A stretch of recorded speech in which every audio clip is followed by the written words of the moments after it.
तो जो आज हम स्टार्ट करेंगे चैप्टर आपका स्ट्रेट लाइन। ठीक है, स्ट्रेट लाइन में क्या होता है, आप लोगों को एक क्लास याद आती है, 10th क्लास, है ना? तो रिजल्ट भी आने वाला है। 10th क्लास में क्या हुआ था आप लोगों के साथ कि आपको एक थर्ड चैप्टर में ग्राफ बनाना सिखाया गया था।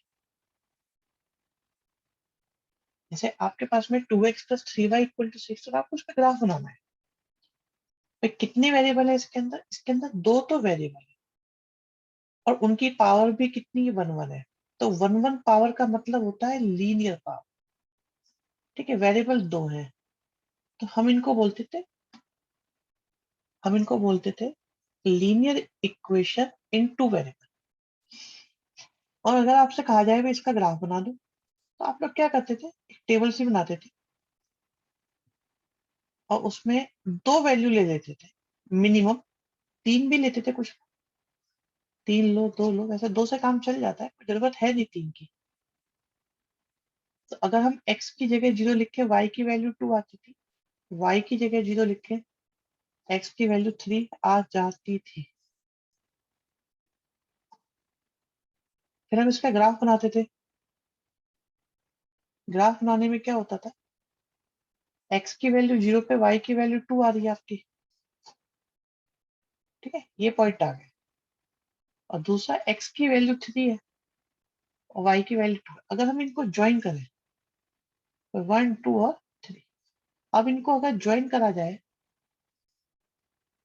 तो हमारी लाइन बन जाती थी।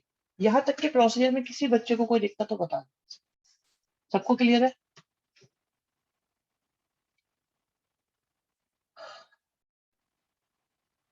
यहाँ तक की बात में किसी भी बच्चे को कोई भी इशू हो, तुरंत मुझे बता दो कि भाई हमें हमें दिक्कत है, हमसे नहीं हो पाएंगे। जल्दी करो भी वोटिंग। ठीक है, बच्चे कह रहे कोई दिक्कत नहीं है। ओके, तो बच्चों पहले क्या होता था, आप लोगों को एक इक्वेशन दी हुई होती थी। ठीक है, और आप बनाते थे उससे ग्राफ, और वो ग्राफ आता था आपका एक स्ट्रेट लाइन। ठीक है, स्ट्रेट लिखना लंबा पड़ेगा इसलिए लिखा नहीं है। तो आपकी स्ट्रेट लाइन आती थी। अब इस चैप्टर में क्या होगा, भाई आप यहाँ से दो पॉइंट दे रखे होते थे, दो पॉइंट निकालते थे। तो अब क्या होगा, अब इस चैप्टर में क्या होगा कि आप लोगों को ये निकालनी पड़ेगी और आपको कुछ इंफॉर्मेशन प्रोवाइड कराई जाएगी।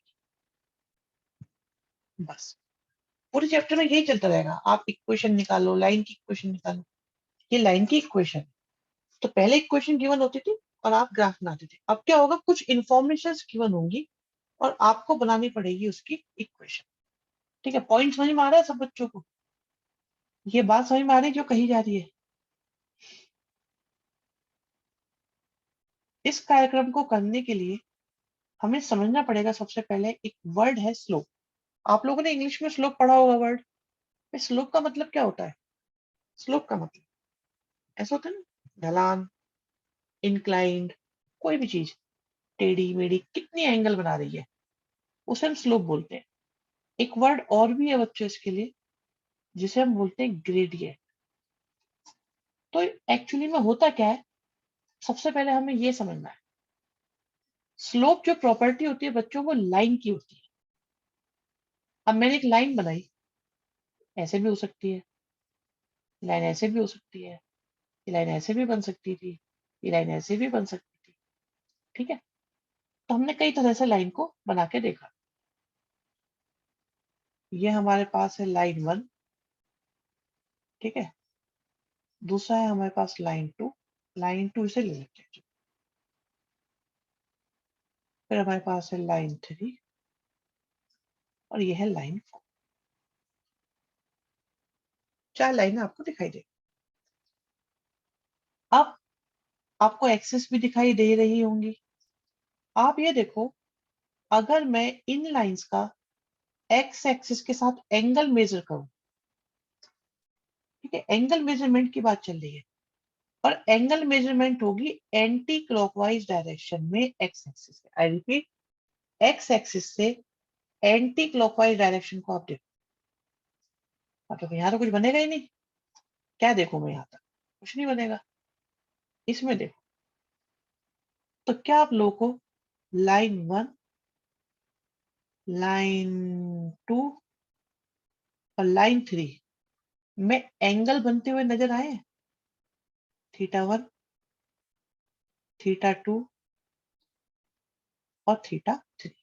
तो लाइन 1 के साथ जो एंगल बन रहा है दैट इज थीटा 1, जो लाइन 2 के साथ बन रहा है, फिर जो लाइन 3 के साथ बन रहा है थीटा 3।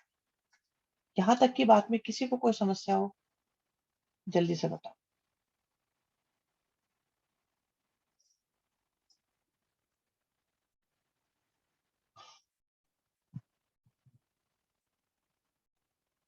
चैट बॉक्स में बता दो, कोई परेशानी होगा इसमें तो।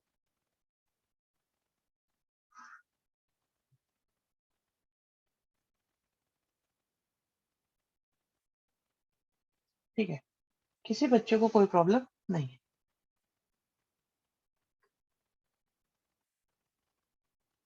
लाइन 4 के बारे में बात कर लेते हैं। चलो बच्चों, होता क्या है, जैसे कोई भी दो लाइन है और वो आपस में पैरेलल है, तो किन्हीं भी दो लाइनों के बीच में एंगल कितना बनेगा?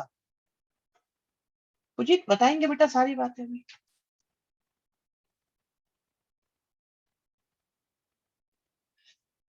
राजनंदन, पूंजी वेरी गुड। राजनंदन, ऐसी बातों का जवाब नहीं दिया जाएगा। दृष्टि गुड। भाई मेरे को दो बहुत अच्छे आंसर मिले। एक आंसर है 0 डिग्री और एक आंसर है 180 डिग्री। जब भी दो लाइन पैरेलल होती है ना, तो उनके बीच में यही दो एंगल माने जाते हैं। या तो आप उसे 0 कंसिडर कर लो या 180 कंसिडर कर लो। तो जब भी दो लाइन होंगी उनके बीच का एंगल हमें निकालना है और वो पैरेलल है, तो ये 0 डिग्री या 180 कंसिडर होता है। जनरली हम लोग 0 डिग्री ही कंसिडर करते हैं। भाई एक एक बात और बताओगे आप मुझे? आपके पास में दो लाइंस हैं, लाइन 1 और लाइन 2।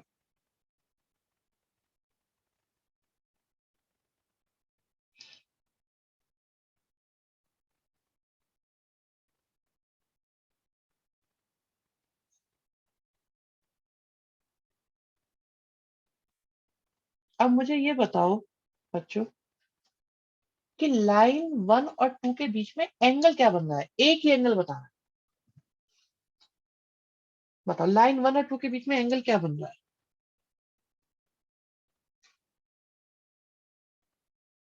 अरे एंगल कितना बन रहा है बेटा, ये बताओ। ये बात तो सही है, वर्टिकली अपोजिट। अपोजिट क्या देख रहे हो तुम? बेटा लाइन 1 और 2 के बीच का एंगल बताना है।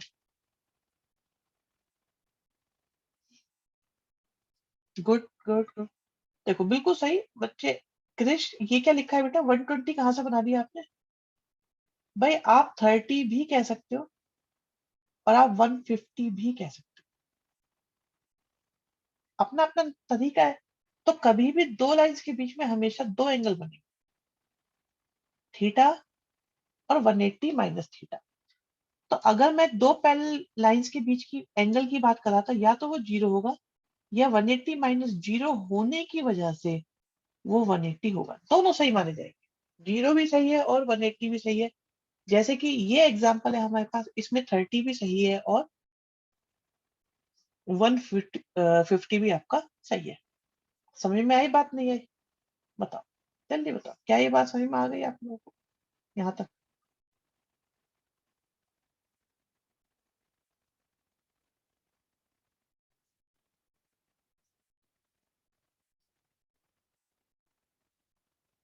तो बात चल रही थी हमारी, बात चल रही थी हमारी स्लोप की। तो स्लोप क्या चीज होती है उसे समझना है हमको। सबसे पहले तो सारा फोकस आज रहेगा आपका स्लोप पे। तो हम ये बता रहे थे कि ये जो एंगल बन रहे हैं ना आपके, whether it is theta 1, theta 2 या थीटा 3, इनको बोलते हैं हम इंक्लिनेशन। इन एंगल्स को हम इंक्लिनेशन कहते हैं। ठीक है। और अगर इसके आगे हम टेन लिख दें बच्चों, टेन, टेन होता है ना, टेंजेंट साइन कॉस टेन वाला, तो इसी को हम स्लोप कहते हैं। इसका एक और नाम होता है स्मॉल एन, इसे स्मॉल एन के नाम से भी जाना जाता है। इंक्लिनेशन क्या होता है? Anti clockwise.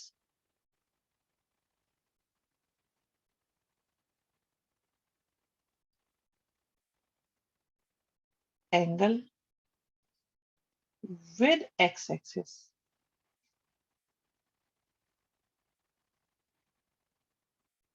Anti clockwise angle with x axis को हम इंक्लिनेशन कहते हैं, और स्लोप को हम मतलब टेन थीटा कहते हैं। इंक्लिनेशन मतलब थीटा, और अगर टेन लगा दे तो ये बन गया आपका tan theta, which is also known as small n. Inclination कभी नेगेटिव नहीं होगा, इंक्लिनेशन नेगेटिव भी हो सकता है, ऐसा नहीं है। अच्छा, आप उस तरीके से कह रहे हैं, ठीक है, हाँ, क्योंकि भाई हम एंटी क्लॉकवाइज जाएंगे तो कभी भी नेगेटिव नहीं होगा, सत्य वचन, इंक्लिनेशन कभी नेगेटिव नहीं होगा।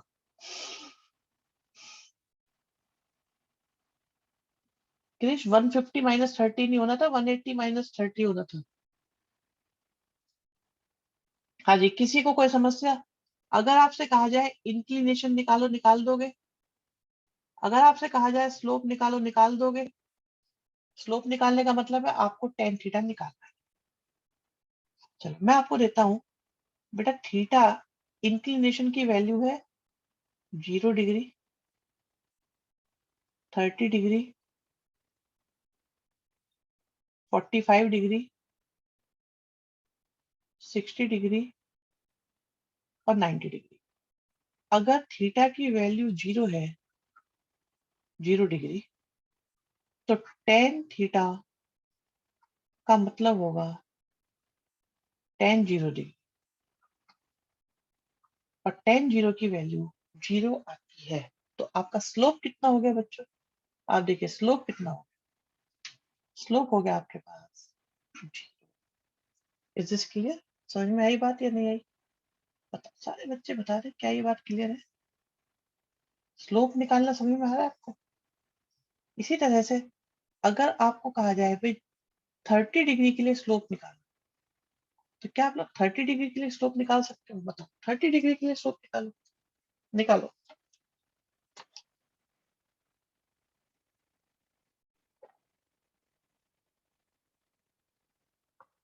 गुड क्रिश, वेरी गुड बेटा।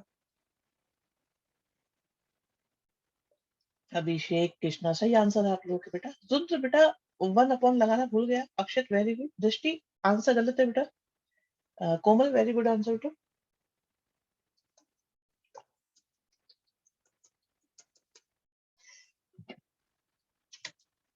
ठीक है, ईटी बेटा रूट लगाना भूल गए आप, पर ठीक है।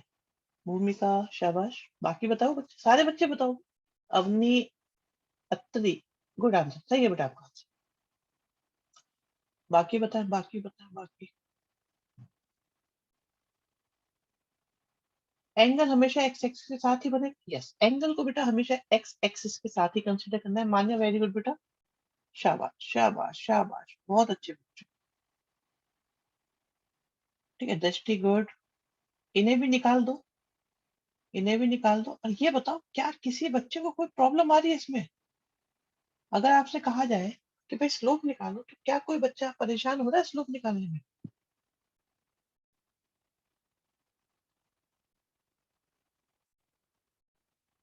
ठीक है, अभिषेक, दृष्टि गुड, कृष्णा शाबाश।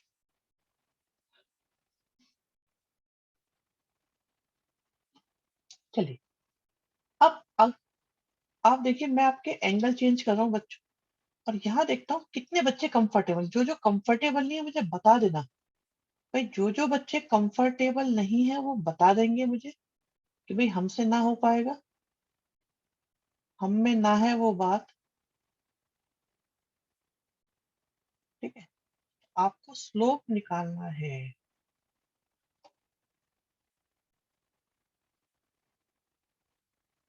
जिसको ना आता हो तुरंत चैट बॉक्स में एक्टिव होके मुझे बता दे।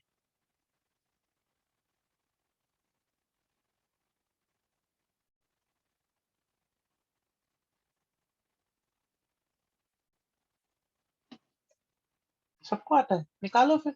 मेरे बच्चे कह रहे हैं हमें कोई प्रॉब्लम नहीं है, निकालो सारे बच्चे, वैल्यू निकालो सारे बच्चे।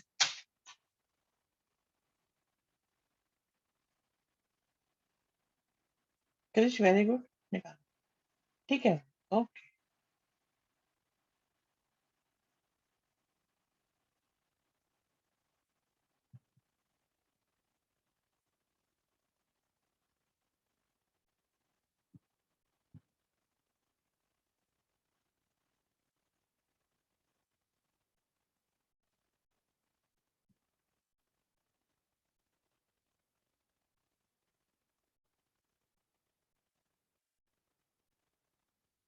चलो भाई, बच्चों को दिक्कत आ रही है इसमें एंगल फाइंड आउट करने में, तो बता देते हैं किस तरीके से ये खेल होगा। तो बच्चों सबसे पहले ये देखा करो, सबसे पहले ये देखा करो, A S T C. A S T C का मतलब होता है ऑल, एस का मतलब होता है साइन, टी का मतलब होता है टेन, और सी का मतलब होता है कॉस। कॉस के साथ इसका रेसिप्रोकल भी चलेगा, टेन के साथ रेसिप्रोकल चलेगा, और साइन के साथ भी इसका रेसिप्रोकल चलेगा। ठीक है, तो 0 से 90 डिग्री तक सारे ट्रिग्नोमेट्रिक की रेशियोज की वैल्यू पॉजिटिव ही आती है। आप याद करो 10th क्लास में आप लोगों ने एक टेबल बनाई थी, क्या किसी के भी आगे माइनस का साइन आता था?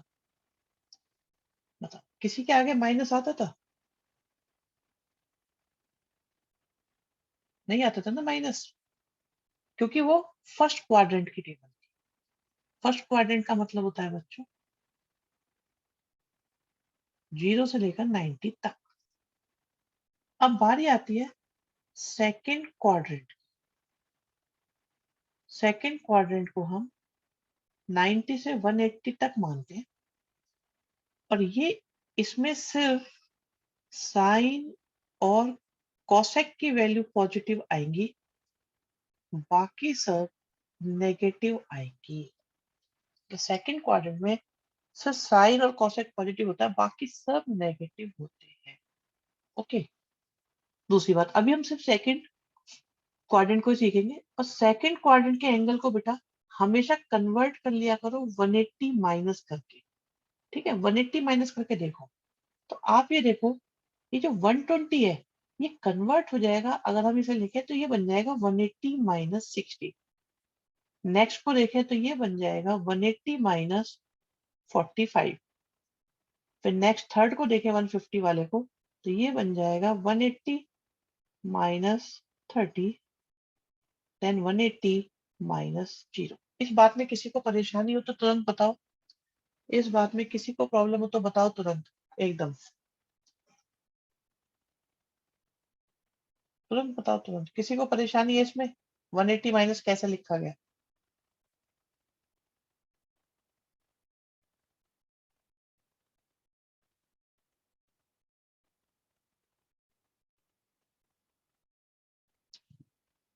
बेटा बताया था ना, आपको 180 माइनस करके लिखना है। ट्रिगो आपने पढ़ी नहीं, लेट आप हो गए हो, तो इसलिए आपको दिक्कत हो रही है। ट्रिगो भी एक चैप्टर था उसमें सिखाएगा था अभी, लेकिन काम चलाने के लिए हम इससे इतना ही करेंगे। 120 को आप लिख सकते हो, आप ये देखो ना 120 कितना होता है 180 के अकॉर्डिंग लिखे तो क्या ये 180 माइनस 60 होता है कि नहीं होता? ये देखो आप बस, क्या ये 180 माइनस 45 होता है? क्या ये 180 माइनस 30 होता है? क्या ये 180 माइनस 0 होता है? हम इन्हें 180 माइनस में देखते हैं अगर सेकंड क्वाड्रेंट में कोई भी एंगल होता है तो। सेकंड क्वाड्रेंट के किसी भी एंगल को हम 180 माइनस करके देखते हैं। बस ये बताओ क्या ये बात क्लियर है या नहीं है?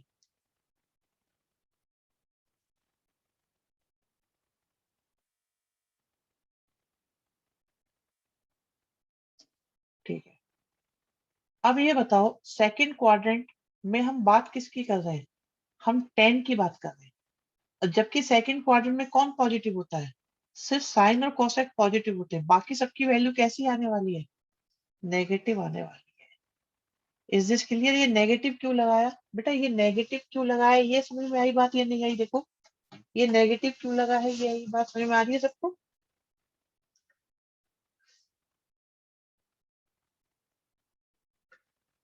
ठीक है, सबको समझ में आ रही है।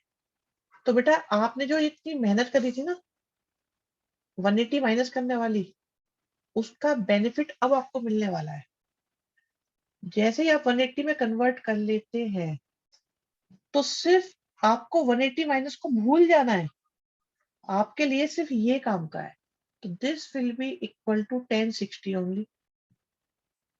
ये आपका 1045 के इक्वल होगा, ये आपका 1030 के इक्वल होगा, और लास्ट वाला 10 के इक्वल। तो 1060 की वैल्यू आ जाएगी -√3, -1, -1/√3 और 0। बताओ इसमें किसी को दिक्कत है? क्या इसमें किसी को दिक्कत है बच्चों? क्या इसमें किसी को दिक्कत है? थीटा को डायरेक्टली 180 से भी तो करते हैं शायद। हम्म, वो यही तरीका है बेटा, भाई यही मेथड है वो।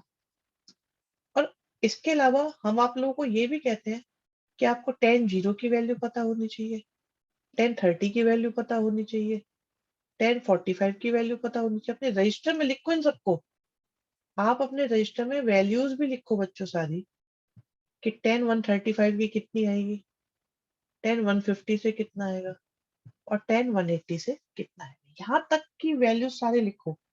तो चेक करो क्या आपका 0 से 0 आंसर आएगा, 30 से 1/√3 आएगा कि नहीं आएगा, 45 से 1 आएगा, 60 से √3 आएगा, 120 से -√3 जस्ट चेकआउट आ रहा है कि नहीं आ रहा, क्या ये -1 आ रहा है, क्या 150 से -1/√3 और 180 से 0 आ रहा है। ये सारी वैल्यू हमने 10 के लिए निकाली है। और अगर ये बात समझ में नहीं आई है बच्चों तो मुझे तुरंत बताओ, ठीक है? ये क्लियर है, यस और नो?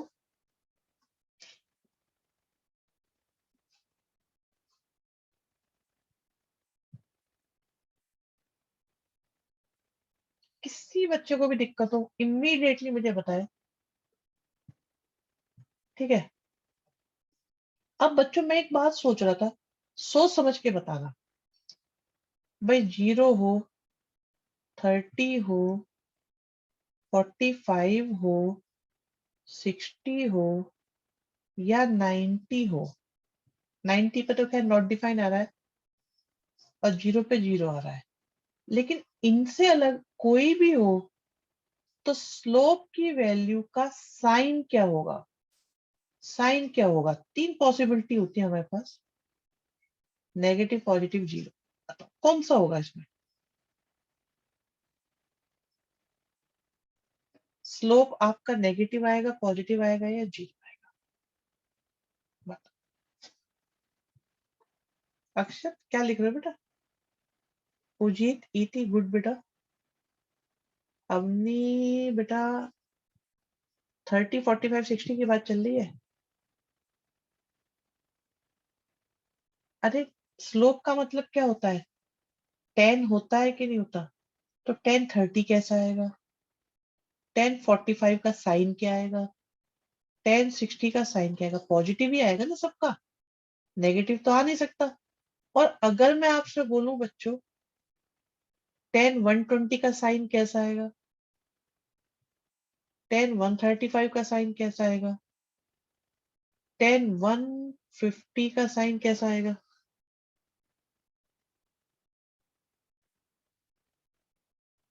तो क्या इन सबसे नेगेटिव आएगा कि नहीं आएगा?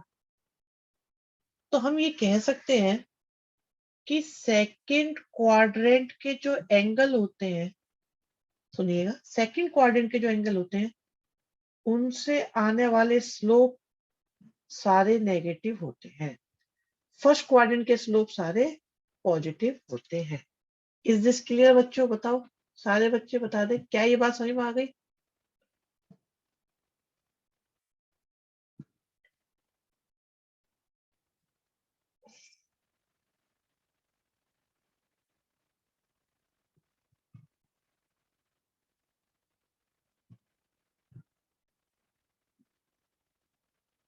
ठीक है, बताओ बताओ भाई, 4 बच्चे जल्दी बोलो।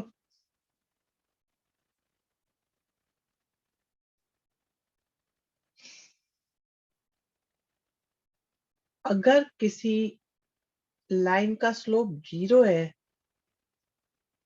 इसका मतलब उसका टेन थीटा 0 है, क्योंकि m का मतलब टेन थीटा होता है बच्चों। ठीक है बेटा, साइन कोसेक का स्लोप नहीं निकलता, स्लोप लाइन का निकलता है। ठीक है, स्लोप बेटा लाइन का निकलता है, लाइन का स्लोप हमेशा टेन से ही निकाला जाता है, लाइन का स्लोप निकलता है। अभी आएंगे क्वेश्चन और बताएंगे। एम आपका अगर 0 है तो टेन थीटा 0 होगा। टेन थीटा 0 होने का मतलब आप टेन 0 आ गया कि भाई थीटा की किस वैल्यू पे आंसर 0 आने वाला है। थीटा क्या रखें जिससे कि आंसर 0 आ जाए। भाई थीटा की जगह 0 लिखे, आंसर 0 आएगा, 30 से आएगा, 45 से आएगा, किससे आएगा, किससे, किससे आएगा।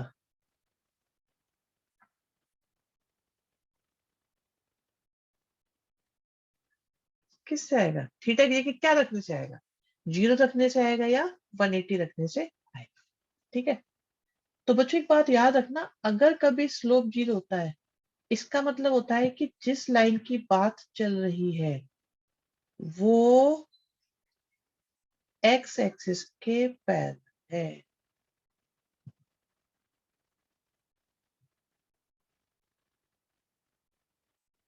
अगर कोई लाइन एक्स एक्सिस के पैरेलल है तो उसका स्लोप 0 होगा, या अगर किसी लाइन का स्लोप 0 है तो वो एक्स एक्सिस के पैरेलल होगी। क्या ये बात समझ में आ गई सब बच्चों को, सबके समझ में आ गया ये।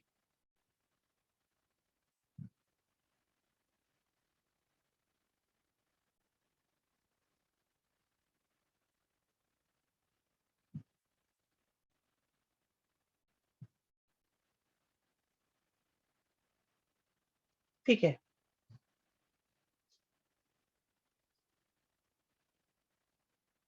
अच्छा, एक स्लोप निकालने का हमने आपको एक तरीका बताया। अगर आपको किसी लाइन का स्लोप निकालना है तो हमने क्या बताया, आप क्या करो बच्चों, आप टेन थीटा की वैल्यू निकालो, आपका स्लोप निकल जाए।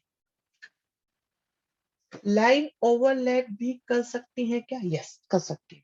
बहुत बढ़िया क्वेश्चन, बहुत बढ़िया, इस लड़की के लिए शाबाशी मेरी तरफ से।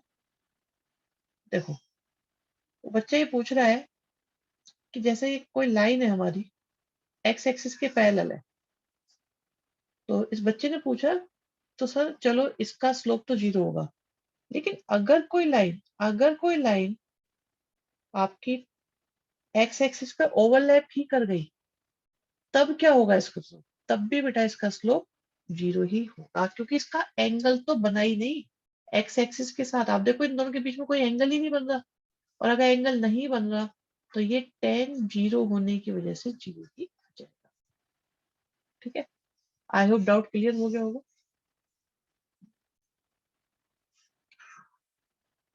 ठीक है, तो मैं बताया था आपको कि भाई आपको आपको अगर स्लोप निकालना है तो आपके पास ये फॉर्मूला है। अब एक फॉर्मूला और लो आप, भाई लाइन होती है, आप ये बताओ किसी लाइन पर,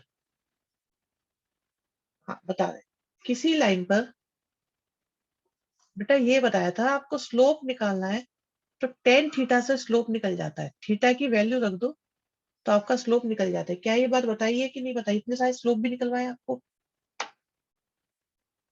समझ में आई बात नहीं है ये वाली। अगर थीटा पता है, अगर थीटा पता है तो स्लोप निकल जाएगा या नहीं। क्रिश इतना आगे की बात नहीं करेंगे बेटा अभी। अब मेरी बात सुनो दोबारा, दूसरी बात सुनो मेरी। आप ये बताओ एक लाइन पर कितने पॉइंट्स होते हैं, एक लाइन पर कितने पॉइंट्स होते हैं बच्चों, सब बच्चों को पता है कितने होते हैं। सब बच्चे कह रहे हैं सर इनफाइनाइट पॉइंट्स होते हैं। और मैं कहता हूं आप सिर्फ कोई 2 पॉइंट ले लो, कोई 2 पॉइंट। अगर आपको कोई 2 पॉइंट पता है, पहला पॉइंट है x1 y1 और दूसरा पॉइंट है x2 y2। अगर आपको कोई 2 पॉइंट्स पता है तो बेटा इस लाइन का स्लोप निकालने का एक और तरीका है, बिना थीटा के। अगर थीटा नहीं है तब भी आप लाइन का स्लोप निकालते हो। फॉर्मूला होता है y2 - y1 upon x2 - x1। ऐसा करने से स्लोप निकल जाएगा। बच्चों, स्लोप निकालने के 2 फॉर्मूले आ चुके हैं आपके पास। अगर थीटा पता है तो टेन थीटा से निकाल दो, और अगर थीटा नहीं पता तो आप y2 - y1 upon x2 - x1 से भी स्लोप निकाल सकते हो। 2 पॉइंट्स हैं, एक है x1 y1 और एक है x2 y2। बताइए, क्या ये बात क्लियर हुई? अभी मैं देखूंगा एक बच्चा वोट नहीं कर रहा है, ऐसे क्लास से बाहर निकालेंगे। हाँ भाई, ये बात समझ में आ गई बच्चों? जरा बताओ, फॉर्मूला नोट कर लिया आप लोगों ने? ठीक है, फॉर्मूला नोट कर लो। 2 फॉर्मूले, थीटा वाला और एक स्लोप वाला। ठीक है, समझ में आ गई ये बात बच्चे कह रहे हैं? अब आगे बढ़ते हैं, क्वेश्चन करते हैं। लो, फर्स्ट क्वेश्चन। फर्स्ट क्वेश्चन है बच्चों आपके पास, आपको एक पॉइंट दिया हुआ है जिसका मतलब है आपको x1 y1 दिया हुआ है। दूसरा पॉइंट भी दिया हुआ है जिसका मतलब है x2 y2 दिया हुआ है। और आपसे कहा जाता है स्लोप निकालो। क्या होता है स्लोप का फॉर्मूला? क्योंकि एंगल तो दिया नहीं है बच्चों, ठीक है, ए पार्ट के लिए एंगल नहीं दे रखा, तो हम लोग यूज करेंगे y2 - y1 upon x2 - x।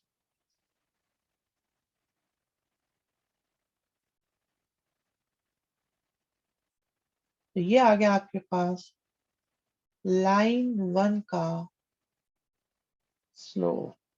ठीक है, हमेशा 10 लेंगे बेटा, हमेशा 10 लेंगे। स्लोप निकालने की बात जब भी आएगी आपको हमेशा 10 लेना है।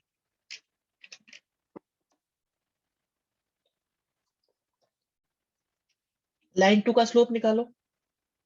कृष्णा, गलत आंसर आपका नहीं है। कृष्ण, तुम्हारा गलत हो गया। वत्सल सही आंसर है, निकालो। बी पार्ट का आंसर निकालो बच्चों।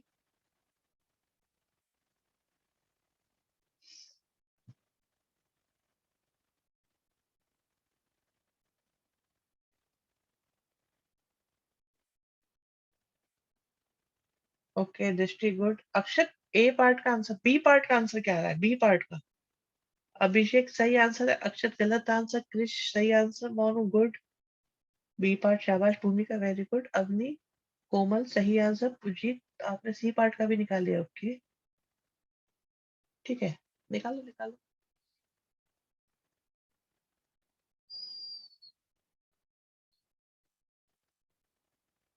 कृष्ण, सही आंसर है आपका बेटा। भाई बी पार्ट का आंसर आ गया जी। ईटी इसे सॉल्व भी करना है, ईटी इसे सॉल्व करना है। सी पार्ट का आंसर पुजीत गलत आ रहा है आपका। भाई सी पार्ट का आंसर आ रहा है नॉट डिफाइंड, और बी पार्ट का आंसर आ रहा है 0। तो 4 क्यों ले रखा था? 0/4 क्यों ले रखा है? 0 लिखो फिर उसको सिर्फ। बेटा सिर्फ 0 लिखना है उसको, 0/4 मतलब 0। एंड डी पार्ट का आंसर आ रहा है √3। जस्ट चेक आउट, ठीक है। भाई देख के बताओ यहाँ तक की बात समझ में आई कि नहीं आई? स्लोप निकालने समझ में आ रहे नहीं आ रहे?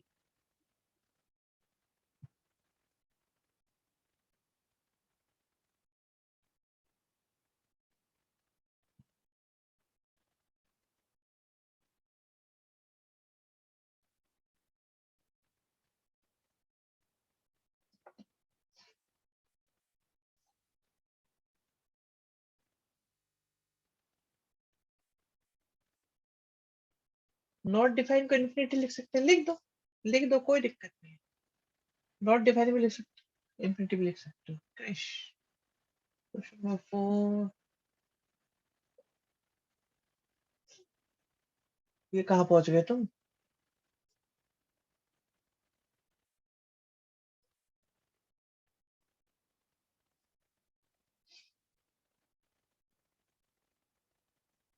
चलो नेक्स्ट देखते हैं बच्चों। अच्छा,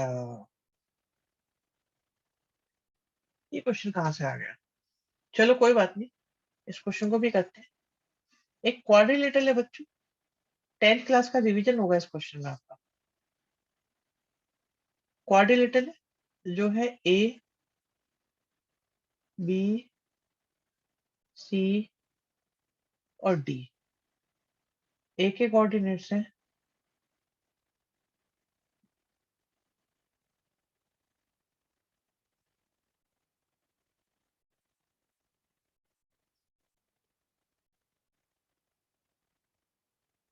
ठीक।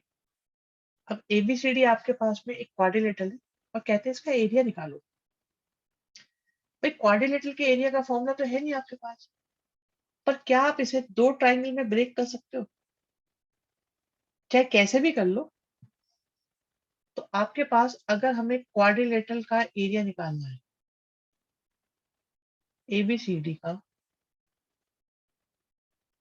तो क्या ये कहा जा सकता है कि आप लोग एक ट्राइंगल ले लो ए बी डी का एरिया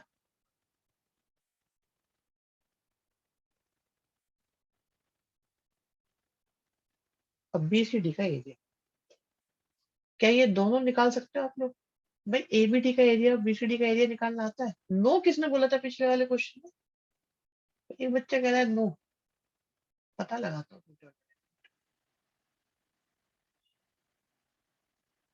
तो एक ने आंसर भी नहीं दिया है।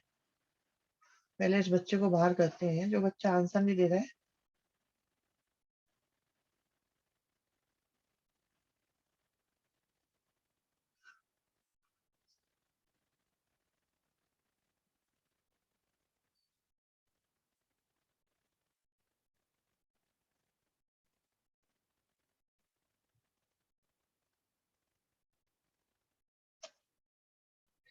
देखो भाई, ये है आपकी कहानी।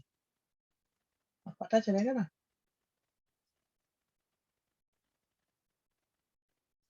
ये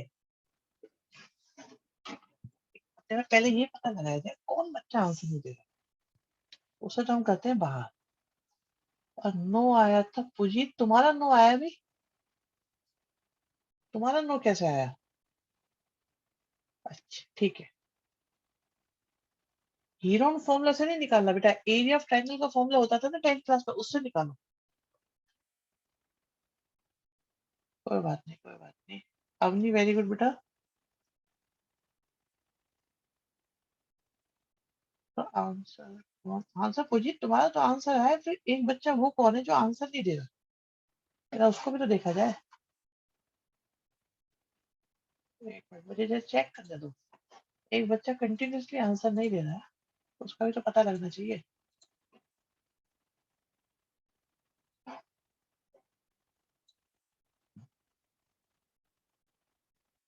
ठीक है।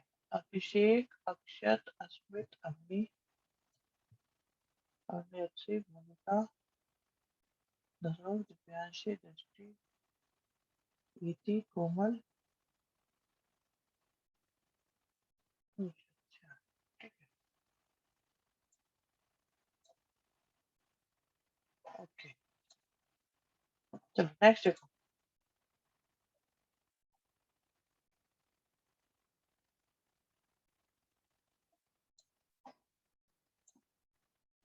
ठीक है, एरिया वाला क्वेश्चन हो गया भी सबसे।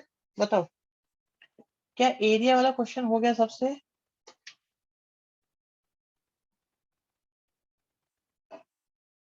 निकल रहा है एरिया ये सबका? बताओ, एरिया निकल रहा है सबका या नहीं? निकाल लोगे एरिया? एक बच्चे ने निकाल के बताया अभी तक मेरे पास। बाकी बच्चे बताओ भाई, क्या एबीसीडी का एरिया निकाल पाओगे आप लोग?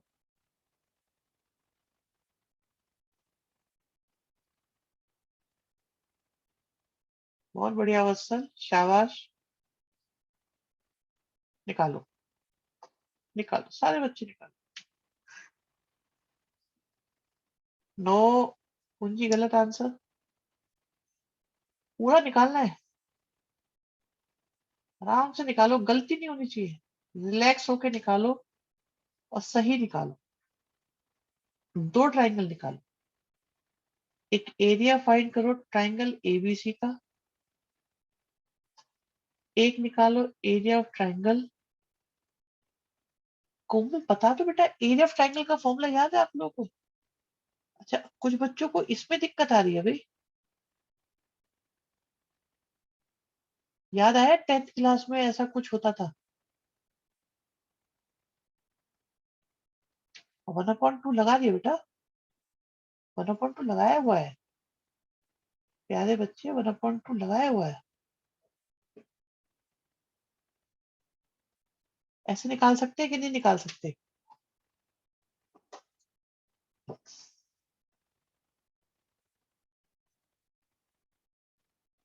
निकाल, दोनों निकालो आराम से। आराम से निकालो, देखो किस किस को दिक्कत आ रही है, बताओ जल्दी से बताओ। निकालो आराम से।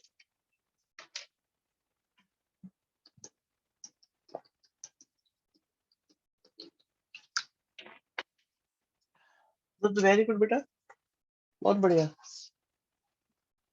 क्रिश, शाबाश बेटा, वेरी गुड। पुजीत, आपने आंसर दिया है बेटा। नहीं, ये फॉर्मूला नहीं लगेगा। हाफ बेस इंटू हाइट का नहीं लगेगा, क्योंकि बेस तो दिया हुआ है बट हाइट गिवन ही नहीं है, इसलिए बीएच नहीं लगेगा बेटा पुजीत। ये लगाओ आप, एरिया ऑफ ट्राइंगल का जो कोऑर्डिनेट वाला फॉर्मूला है वो अप्लाई करो।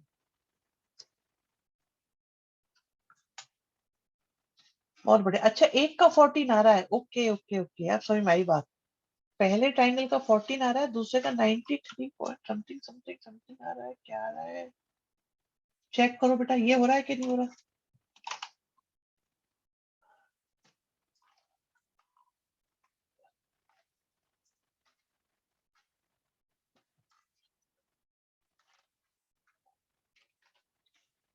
बताओ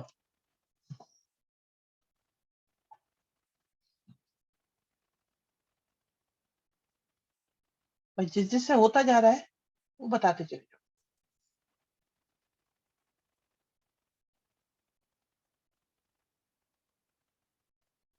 जिस जिसका नहीं हो रहा वो भी मुझे बता दो चैट बॉक्स में,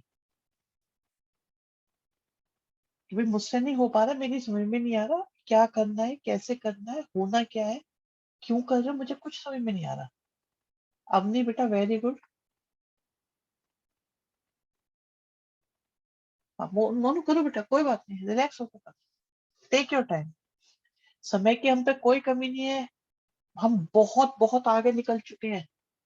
भाई आप ये देखो, मेरे ख्याल से अगर हम देखें,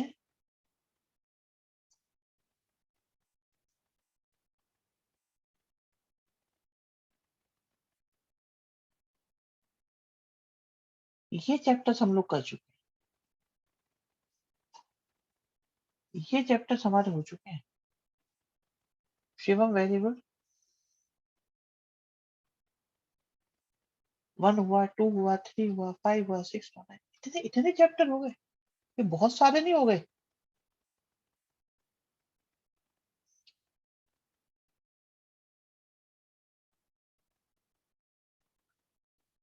वो भी बहुत कम समय में। हाँ, चैप्टर 2 जिसका नहीं हुआ है, अच्छा चैप्टर 2 में थोड़ा सा काम बाकी है। ओके, चैप्टर 2 में थोड़ा सा काम बाकी, चैप्टर 2 करा दो। थोड़ा सा काम बाकी, बहुत थोड़ा सा है, ज्यादा नहीं, एक दिन का काम है। हाँ, मेरे पास सारी रिकॉर्डिंग्स अवेलेबल है जी। जब आप बैच में प्रॉपरली ज्वाइन हो जाएंगे ना, तब आपको मिल जाएंगे। पोलर फॉर्म भी रहती बेटा, सिलेबस में थी नहीं लास्ट ईयर, इसलिए नहीं कराई थी। चैप्टर 5 की बात कर रहे हो आप, पोलर फॉर्म? रिलेशन फंक्शन बेटा एक ही चैप्टर है, उसे 2 ही कहते हैं। इसके अंदर सिर्फ डोमेन रेंज बचा है, पर कहोगे तो हम दोबारा करा देंगे, हमें दिक्कत नहीं है। भाई मैं तो बल्कि ये सोचो, नेक्स्ट क्लास से आप लोग को एक बार प्रॉपरली रिवीजन कराते हैं सारे चैप्टर्स का। क्या कहते हो? भाई हम लोग ऑलरेडी बहुत आगे निकल चुके हैं। तो क्यों ना हम दोबारा से करा दे सारा का सारा रिवीजन, और उसमें एमसीक्यू वगैरह भी डिस्कस कर देंगे। क्या कहते हो? किसी को ऑब्जेक्शन तो नहीं है ना इस बात में? भाई किसी बच्चे को ऑब्जेक्शन है इसमें, बताओ। सबका अच्छा हो जाएगा, रिवीजन हो जाएगा, डिटेलिंग आ जाएगी, बढ़िया रहेगा। फुल रिवीजन कर, ठीक है, करा देंगे स्टार्ट, नेक्स्ट क्लास से करा देंगे, हमें क्या दिक्कत है। बिल्कुल बेसिक लेके चलेंगे, आराम से समझना दोबारा से एक बार और कोई भी परेशानी, डाउट्स लेना, अच्छे क्वेश्चन करना। एरिया ऑफ बीसीडी इज, अच्छा 14 आ गया है या, ठीक है, डन है ये वाला क्वेश्चन। आई होप ये क्वेश्चन सबका हो चुका है।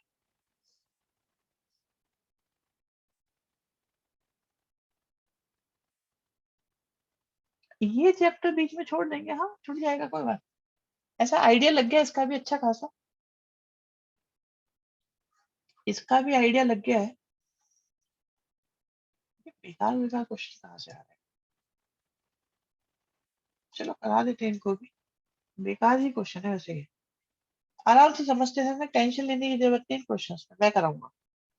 बेटा एक वाई एक्सिस है और एक आपके पास एक्स एक्सिस है, ठीक है, हमने दोनों एक्सिस बना ली, हमने एक्स एक्सिस को भी बना लिया, हमने वाई एक्सिस को भी बना लिया। अब इनकी लैंग्वेज को पढ़ते हैं, क्या कह रहे हैं लोग। ये कहते हैं the base of equilateral triangle.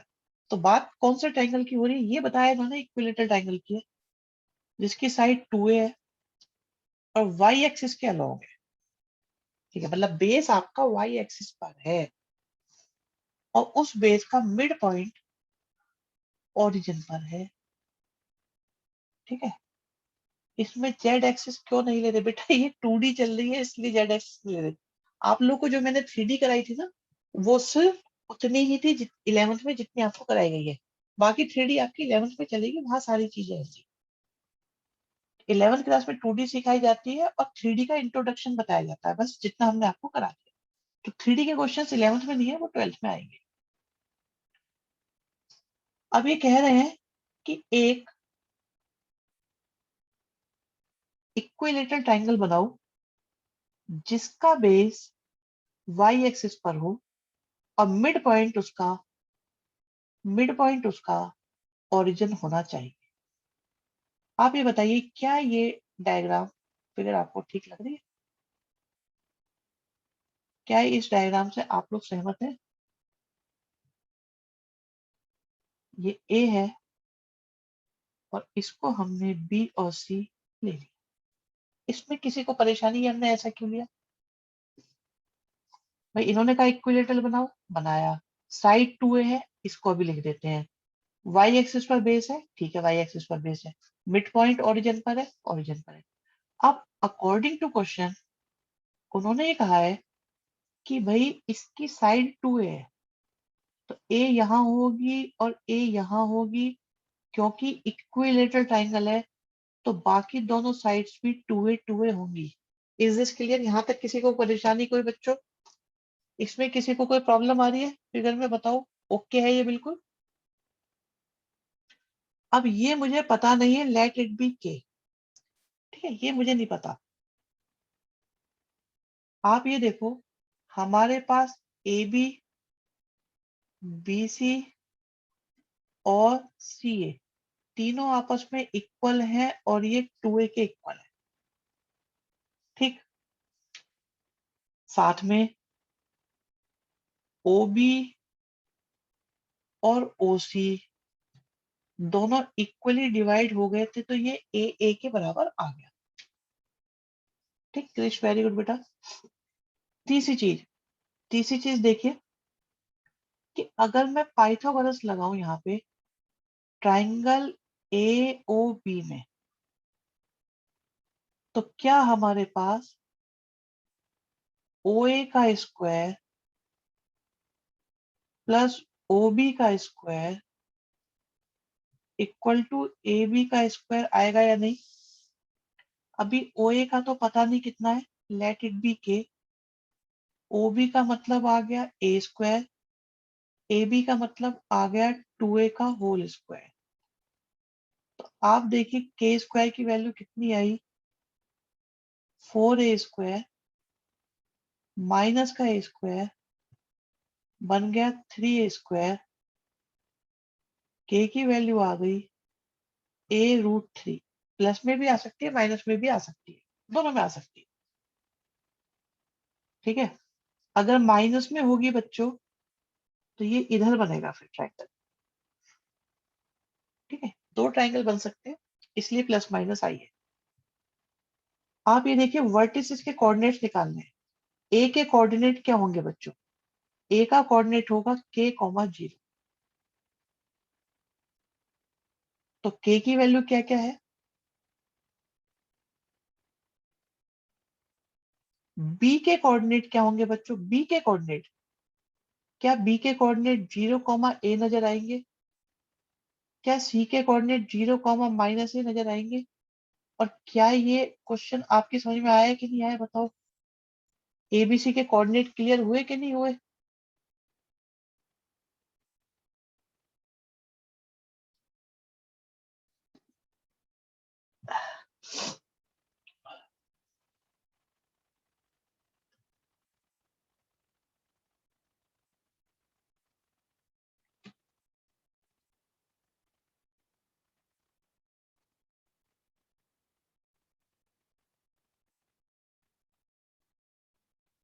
अच्छा रब ना करें, रुक जाओ, चलो नहीं रब कर, नोट कर पा रहा।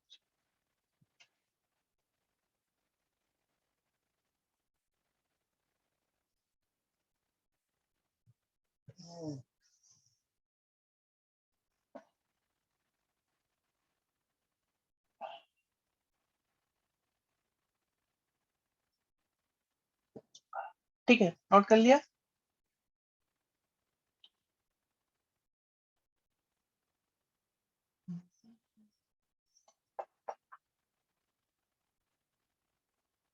ठीक है, राइट।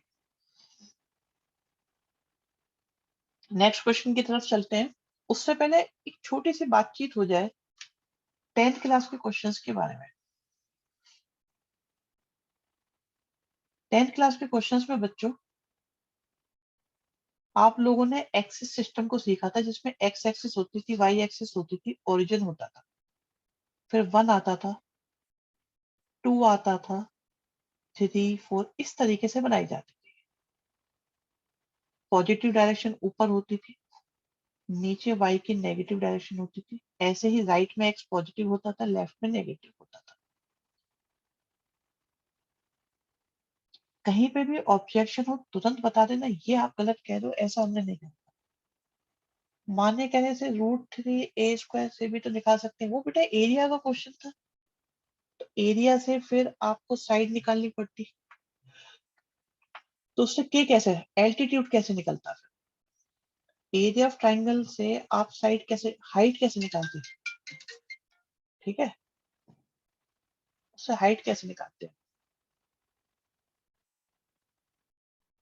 ये दिक्कत है भाई। आप कहते हैं √3/4 4a का स्क्वायर, अब क्या लिखते हैं आगे? ऐसे कर सकते हैं, हाफ बेस इंटू हाइट, ऐसा करने से आ जाता। ठीक है, ऐसा करने से आ जाता, हाइट आ जाती जो a√3 के इक्वल हो जाती। ठीक है, इसे भी यूज कर सकते हैं बेटा। तो पिछले क्वेश्चन के रिगार्डिंग डाउट आया एक बच्चे का, तो वो बताया जाए। चलो यहाँ देखते हैं हम लोग।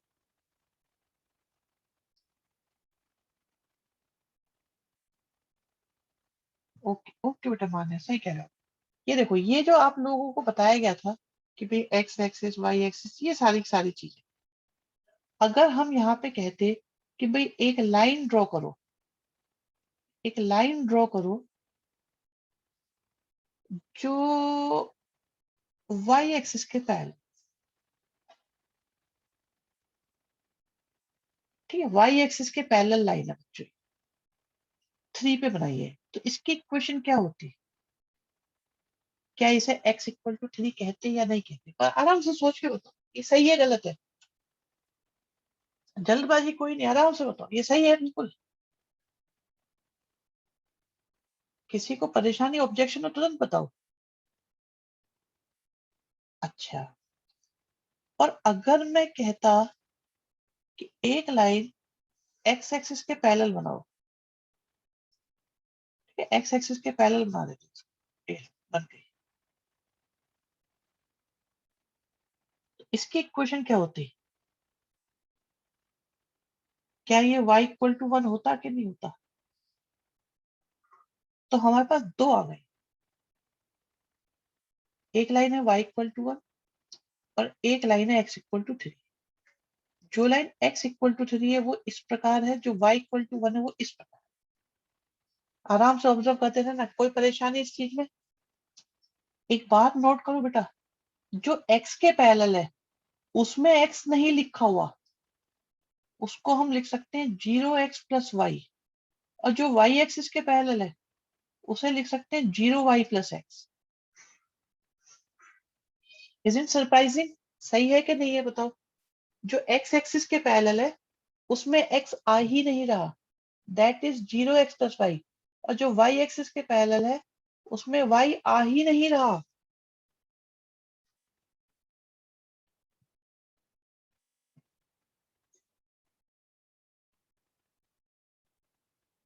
ठीक है ये बात समझ में आई कि नहीं आई?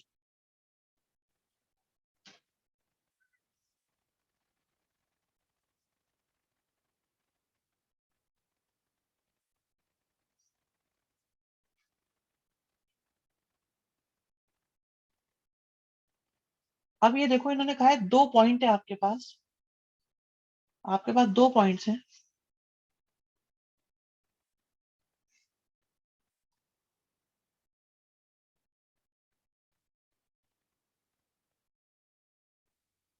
एक है P और एक है Q, और कहते हैं पी क्यू वाई एक्सिस के पैरेलल है।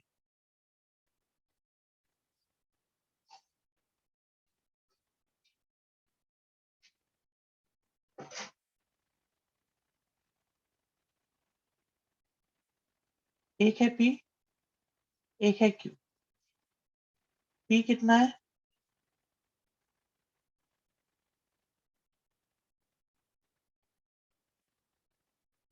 तो कहते हैं P और Q के बीच की डिस्टेंस निकालो। मुझे ये बताओ बच्चों, क्या यहाँ पर x1 और x2 आपस में इक्वल होंगे कि नहीं होंगे? जल्दी से बताओ, क्या x1 और x2 आपस में इक्वल होंगे? बताओ बताओ, क्या x1 और x2 आपस में इक्वल होंगे? तो अब PQ की डिस्टेंस का फॉर्मूला निकालते हैं। फॉर्मूला क्या होता था बच्चों 10th क्लास में?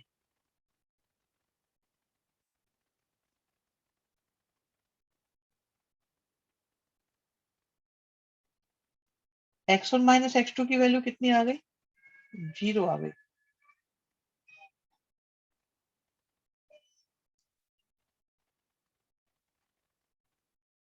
और ये आ गया y1 माइनस y2। बात समझ में आई कि नहीं आई बच्चों? जल्दी बताओ, क्या ये बात समझ में आ गई? और आपको एक बात और बता दूं, जब भी स्क्वायर होता है उसका स्क्वायर रूट लेना होता है ना, तो हमेशा ये लिखना चाहिए वैसे। ओके, चलो अब ये सेकंड पार्ट आपका होमवर्क रहेगा, जो आपको खुद निकालना है। राइट, नोट करो।